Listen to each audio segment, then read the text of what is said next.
भगवान श्री कृष्ण कहते हैं कि जब जिंदगी में बुरा समय आए तब समझ लेना कि अच्छे कर्म का समय आ गया है। आत्मनिरीक्षण के दर्पण में अपने कर्मों का प्रतिबिंब देखें और इसे अपने परिवर्तन का मार्गदर्शन करने दें।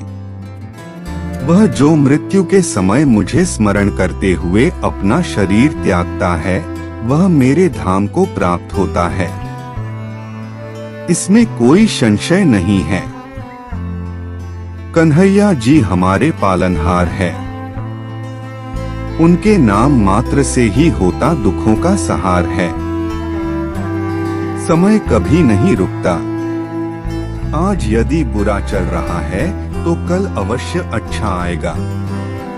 आप केवल निस्वार्थ भाव से कर्म कीजिए और वही आपके हाथ में है। क्रोध की अग्नि उसे जलाने वाले को भस्म कर देती है, इसीलिए इसे धैर्य के जल से शांत करो। क्रोध की अग्नि उसे जलाने वाले को भस्म कर देती है, इसीलिए इसे धैर्य के जल से शांत करो। अतीत पाठों की किताब है, वर्तमान कार्यों का कैनवास है और भविष्य संभावनाओं का क्षेत्र है। तुम्हारा मोहग्रस्त होकर अपने कर्तव्य पथ से हट जाना मूर्खता है, क्योंकि इससे ना तो तुम्हें स्वर्ग की प्राप्ति होगी और ना ही तुम्हारी कीर्ति बढ़ेगी। मेरे भी कई जन्म हो चुके हैं, तुम्हारे भी कई जन्म हो चुके हैं, ना तो यह मेरा आखिरी जन्म है और ना यह तुम्हारा आखिरी जन्म है। इंसान इसलिए दुखी नहीं है कि वह ईश्वर को नहीं मानता। इंसान इसलिए दुखी है क्योंकि वह ईश्वर की नहीं मानता। तुम अपनी पीड़ा के लिए संसार को दोष मत दो। अपने मन को समझाओ, तुम्हारे मन का परिवर्तन ही तुम्हारे दुखों का अंत है। एक कुशल धनुर्धर की तरह अपने विचारों को आत्म साक्षात्कार के लक्ष्य की ओर लक्षित करें और अपना ध्यान भटकने ना दें। अपनी पीड़ा के लिए संसार को दोष मत दो। अपने मन को समझाओ, तुम्हारे मन का परिवर्तन ही तुम्हारे दुखों का अंत है। तेरे जरा से दूर जाने पर साथ छूटा छूटा सा लगता है। कितना भी डालो प्रेम बंसी में, यह भी रूठा रूठा लगता है। अगर तुम अपना कल्याण करना चाहते हो तो सभी तरह के उपदेशों, सभी धर्मों को छोड़कर मेरी शरण में आ जाओ, मैं तुम्हें मुक्ति प्रदान करूंगा। इंसान इसलिए दुखी नहीं है कि वह ईश्वर को नहीं मानता। इंसान इसलिए दुखी है क्योंकि वह ईश्वर की नहीं मानता। बुरा वक्त आपको जिंदगी के उन सच से सामना करवाता है जिनका आपने अपने अच्छे वक्त में कभी ख्याल भी नहीं किया होता है। हे अर्जुन, अगर तुम अपना कल्याण चाहते हो तो सभी उपदेशों, सभी धर्मों को छोड़कर मेरी शरण में आ जाओ, मैं तुम्हें मुक्ति प्रदान करूंगा। पूर्णता के लिए नहीं बल्कि प्रगति के लिए प्रयास करें। यात्रा ही वह पेंटिंग है जिस पर आप अपने विकास को चित्रित करते हैं। सुख दुख का आना जाना सर्दी गर्मी के आने जाने के जैसा ही है, इसलिए इन्हें सहन करना सीखना ही उचित है।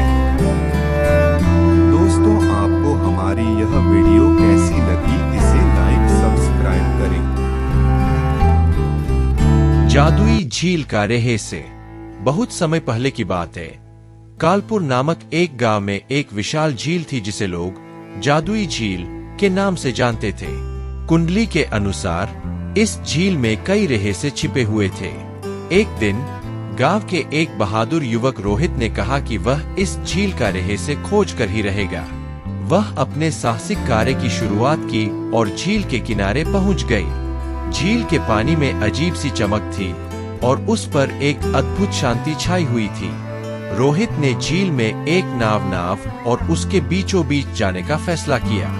जैसे ही वह नाव पर बैठी झील के मध्य भाग में पहुंची, उसने देखा कि झील में पानी के क्रिस्टल की तरह चमक रही है और उसमें अजीब तरह की सुगंध आ रही है। अचानक एक विशाल मछली नाव के पास आई और उसने रोहित से बोला, तुमने झील की शक्ति को पहचान लिया है, लेकिन इसके रहस्य को जानने से पहले एक परीक्षा पास करनी होगी। रोहित ने साहस से जवाब दिया, मैं तैयार हूँ। मछली ने रोहित को झील के 3 पहेलियां बताईं। रोहित ने बुद्धि और चतुराई से सभी पहेलियों का हल खोज लिया और आखिरकार झील ने अपना सबसे बड़ा रहस्य साझा किया। यह एक प्रवेश द्वार था, एक ऐसे प्राचीन भंडार का जो ज्ञान और बुद्धि से भरा हुआ था, न कि सोना और हीरे से। रोहित ने इस ज्ञान को अपने गांव वालों के साथ साझा किया और जल्द ही कालपुर ज्ञान और समृद्धि की भूमि बन गया। तब से जादुई झील का रहस्य सिर्फ एक किंवदंती नहीं, बल्कि एक सच्चाई बन गया था। आलीशान महल की अद्भुत राजकुमारी। एक समय की बात है, समरकंद नाम के शहर में एक आलीशान महल था जिसमें एक राजकुमारी रहती थी जिसका नाम जरीना था। वह अपनी सुंदरता और दर्शन के लिए पूरे इलाके में प्रसिद्ध थी। उनके पिता राजा बहराम ने राज्य के सभी योग्य राजकुमारों को निमंत्रण भेजा कि जो भी उनकी बेटी की पहेलियां सुन लेगा वही उनका दूल्हा बन सकता है। कई राजकुमार आए और गए, पर किसी भी जरीना की पहेलियों का जवाब नहीं दे पाया। अचानक एक दिन शहर में एक शख्स आया जिसका नाम फरहाद था।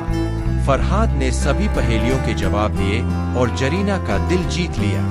राजा बहराम ने वादे के मुताबिक शादी की घोषणा कर दी, लेकिन पहेलियों का हल करने के बाद एक और मोड़ आया। जरीना की एक चाची थी जो उत्साहित एक जादूगरनी थी और उसने फरहाद को एक नई चुनौती दी। उसे एक असंभव भंडार की खोज करनी थी जो जरीना के हाथ पाने की सच्ची परीक्षा थी। इस तलाश में फरहाद ने राज्य भर की यात्रा की। उसने राक्षसों से लड़ाई, जादुई शक्तियों का सामना किया और समुद्री डाकुओं के झांसे से भी छिपे हुए रहस्यों की खोज की। अंत में एक परी ने उसे रहस्य का हल बताया। वास्तविक खजाना तो तुम्हारी निष्ठा और प्रेम है जो जरीना के दिल को छू लेगा। जब फरहाद वापस लौटा तो उसने अपनी सभी विशेषताओं और यात्रा के अनुभवों को राजकुमारी के सामने रखा। जरीना और राजा यह सुनकर बहुत प्रभावित हुए और राजकुमारी ने आखिरकार फरहाद को अपना दिल दे दिया। जादूगरनी चाची को उनके नेक दिल का उदाहरण बना दिया और उसने अपना मंत्र मोड़ दिया। राजकुमारी जरीना और फरहाद की शादी धूमधाम से हुई और इस प्रेम कहानी को समरकांड का हर घर में गाया जाता है। वे हमेशा खुश खुशी रहते हैं और उनके प्यार की कहानी आज भी आलीशान महल की चमकती दीवारों में सुनाई देती है।